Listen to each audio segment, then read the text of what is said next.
Okay, welcome. So in this video, I'm going to go through my final example of finding the area between curves using integrals. So this is just a last sort of thing that can come up sometimes, and I want to show you how it works. So I'm going to give you the area and the graph just to save us a little bit of time. So we're going to find the area that I graphed below. So I graphed this on Desmos and then just kind of drew it myself, so I'll draw it here for you again.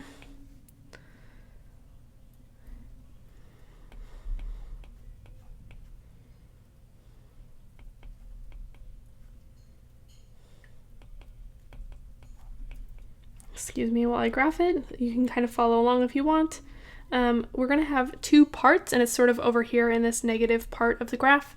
So the first function we're going to look at is a parabola. It looks something like this. That's not the most beautiful thing in the world. Let me try that again.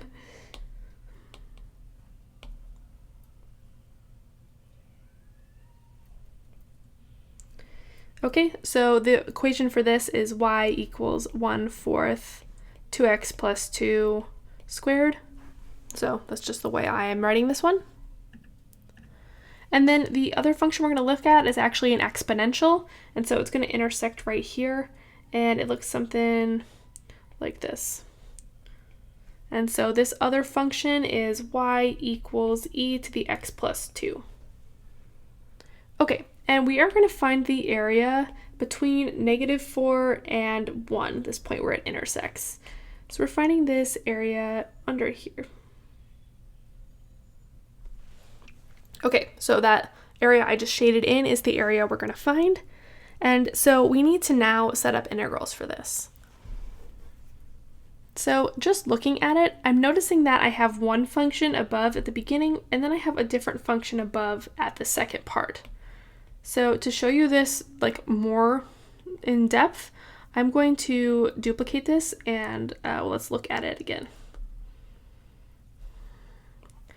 So if we just look at the shape here,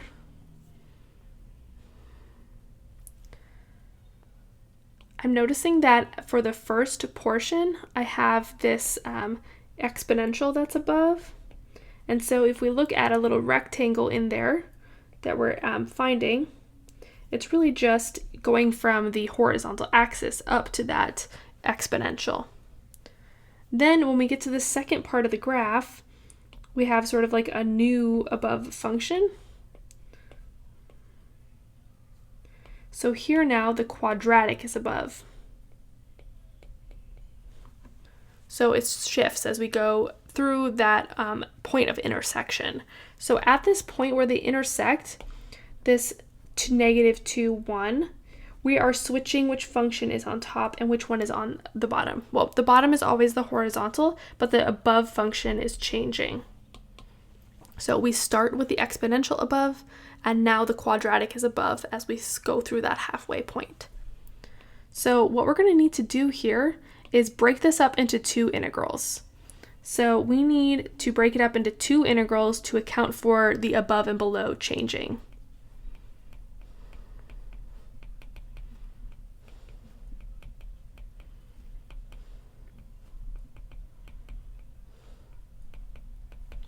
So I'm going to set that up, and then I'm going to pause and sort of show you like why we're doing this and talk about a couple other things.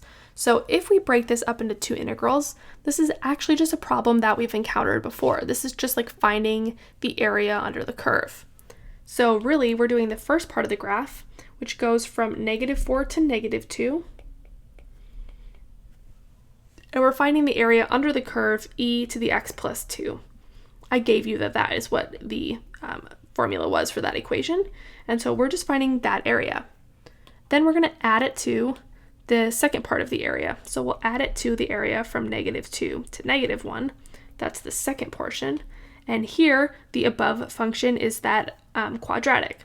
So it was 1/4 2x plus 2 quantity squared. And so really all we need to do is add up these two integrals. We just have to carefully solve this, and this will give us our total area. So the next step is to carefully solve this.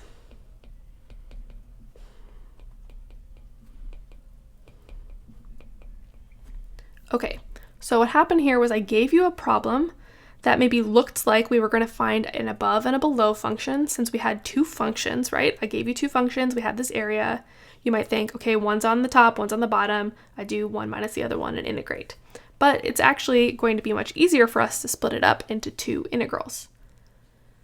However, though, you might be wondering, hey Claire, in the last example, you showed me how to switch the integration. You showed me how to do the dy dx. Sorry, you showed me how to integrate with respect to y. So we could use horizontal bars instead, couldn't we? Well, let's talk about why or why not that would work for us. So let's go through that. So before we solve the problem, I want to just ask, why can't we use dy instead? Why can't we use horizontal bars instead? So just to give you a little sketch again of the graph, we had the exponential, we had the quadratic coming in, and we were going from -1 to 4. -4, sorry. And really, this one hit the axis just to be more careful about it.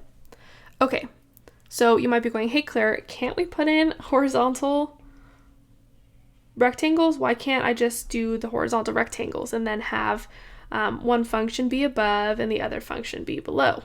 So, I mean, technically we can do this. So technically we could, but I think you're going to see why you might not want to. And the reason why we're not going to do this, we're not going to switch it over, is because it's really tough. It's really difficult.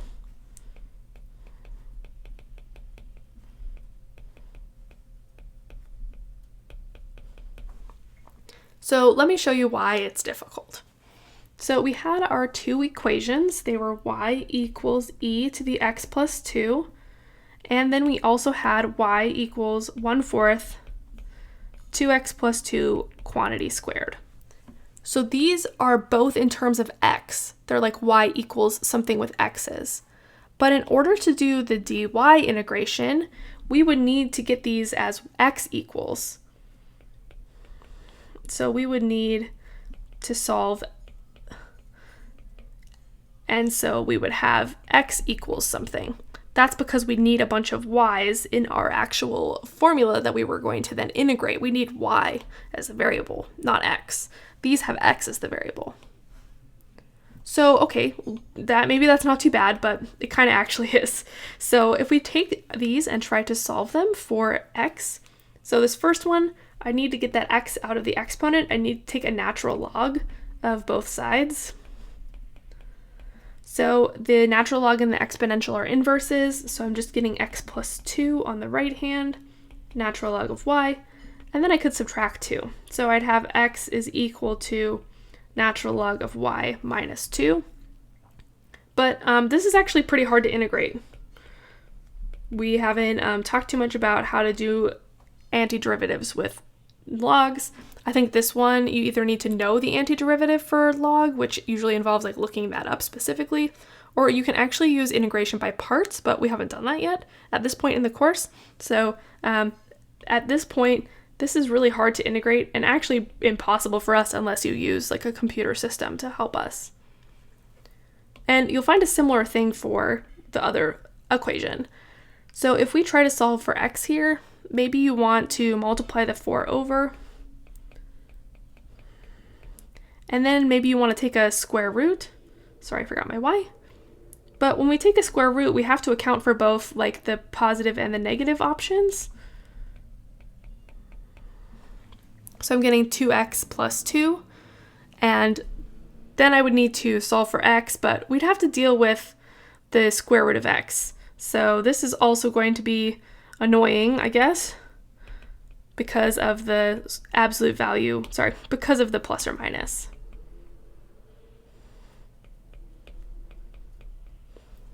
So all of that to say, like, we definitely could switch it to the horizontal and then solve these. It's just like not all that fun or easy in my opinion, and I think the method we have of just using the two integrals is much easier.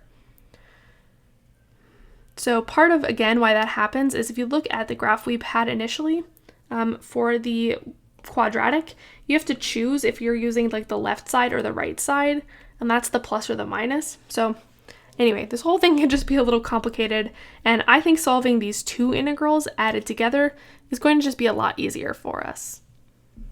So at this point, we have our integral set up. I'm going to take this integral I wrote from before, and this is what we're going to solve.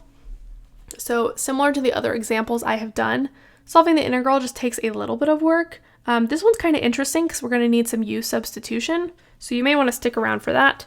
But this is just going to be another integral problem, so you can decide maybe you want to stop the video and do this on your own and check your work, or maybe you just want to kind of have it on and follow along, or you can just watch me do the problem too. Do what works for you.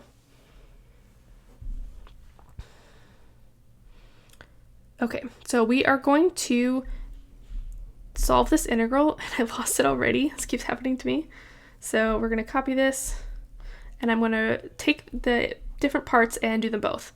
So I'm actually going to do these integrals separately and then solve each of them, and we'll add them together at the end.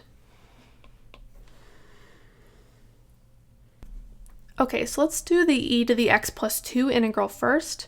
So this one, like, I see it and I'm like, okay, well, the antiderivative of e to the x is e to the x, so the antiderivative of this is probably e to the x plus 2. But if that isn't totally obvious to you right away, it's really not too bad to do a u sub. So I'm going to let u be x plus 2, and then du would be just dx, or 1 dx.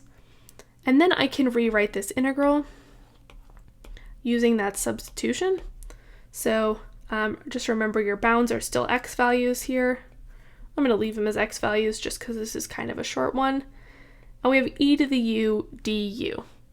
So I've replaced the x plus 2 with u and the dx with a du.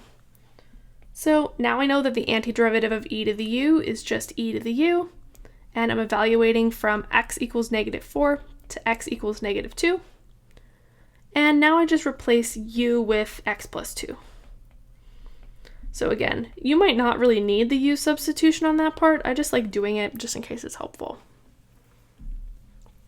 Okay, now we put into -2 and -4. So I'm getting e to the -2 plus 2 minus e to the -4 plus 2. Simplifying that is e to the 0 minus e to the -2. And I'm just going to rewrite that as something a little cleaner. So e to the 0 is 1, and I'm going to write this as 1 over e squared. So bringing that exponent into the denominator. Okay, that is my first integral. We're going to add that to what we get in this other column at the end. So let's do this other example now. So here I'm definitely saying I'm going to need a substitution. So I have that 2x plus 2 and it's being squared. So I'm thinking that inside part, the 2x plus 2 is going to be my u. So something I like about substitution is like you can just try something and see if it works or not. So we're going to try this and it's going to work, but it's kind of nice even if it doesn't, it just cleans it up for us to look at a little bit differently. So the derivative of 2x plus 2 is just 2 dx. And so I'm going to solve for dx here so that I can replace it in my equation. So I have 1/2 du is dx. Okay, so when I go now to rewrite my integral, I'm going to keep my bounds the same just for a moment. And actually, I'm going to leave them the same the whole time. I kind of like to leave them the same for some reason. It's just a personal preference. And then now we have 1/4 u squared, and then we'll have 1/2 du. So I'll put some colors in just to make that a little clearer. So the dx is the 1/2 du, and then the 2x plus 2 is the u.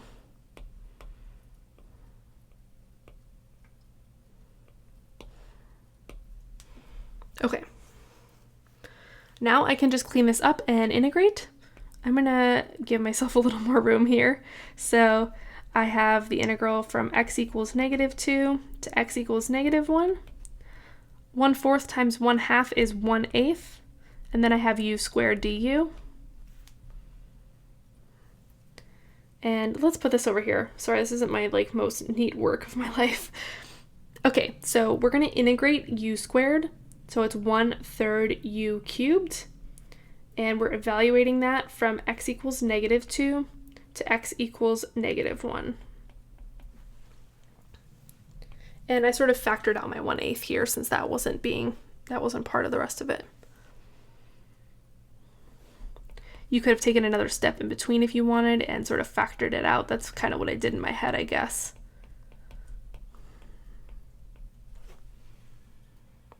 Okay, so I'm going to replace u with what I have. It's 2x plus 2. And here I'm going from x equals -2 to x equals -1. So I had to repeat that substitution just to make sure I had the right variable there. Now we just need to simplify this. So again, this is never super fun to plug in all these numbers. It just takes a little time. But once we do it, we get a solution. So I have that 1/8. I'm going to leave that on the outside of this whole shebang. So now we have shebang. That was silly. Okay, so now we plug in -1 for x. And we subtract off what happens when we plug in -2 for x.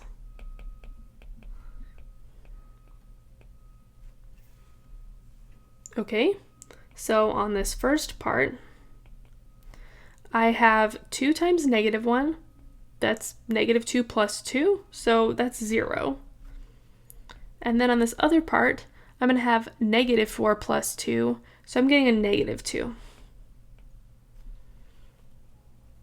Then that means that the first part goes away, so that 0 is going to go away, and I'm left with -1/3 times -8. That's the second part here.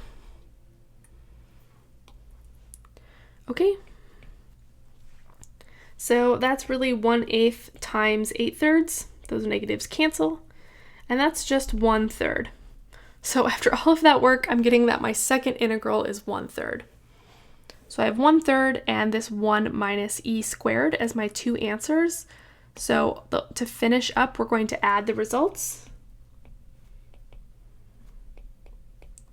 You can remember that the 1/3 is the area of the second part of the graph, and the 1 minus 1 over e squared is the first part. So I have 1 minus 1 over e squared. That's the first part, and I'm going to add it to the answer I just got, which is 1/3. And if we wanted to be just a little cleaner, we can put the 1 and the 1/3 together. So I'm getting 4/3 minus 1 over e squared as my solution. Oof, okay, wow. There we go. So again, on this problem, it just involved, we needed to split the area up into two pieces and then find each of those areas individually. So just like when we were first learning definite integrals and you were finding the areas under curves with like shapes and stuff, you're kind of doing the same thing here. You're just breaking up when you need to and then finding the areas. So this is a problem that looks like it was going to be the top function minus the bottom function, but it's really just a separation into two pieces. That is it for the example videos on this topic. You should have seen like enough variety now to do basically any example that is of this type. So thanks so much for watching, and I will talk to you in the next one.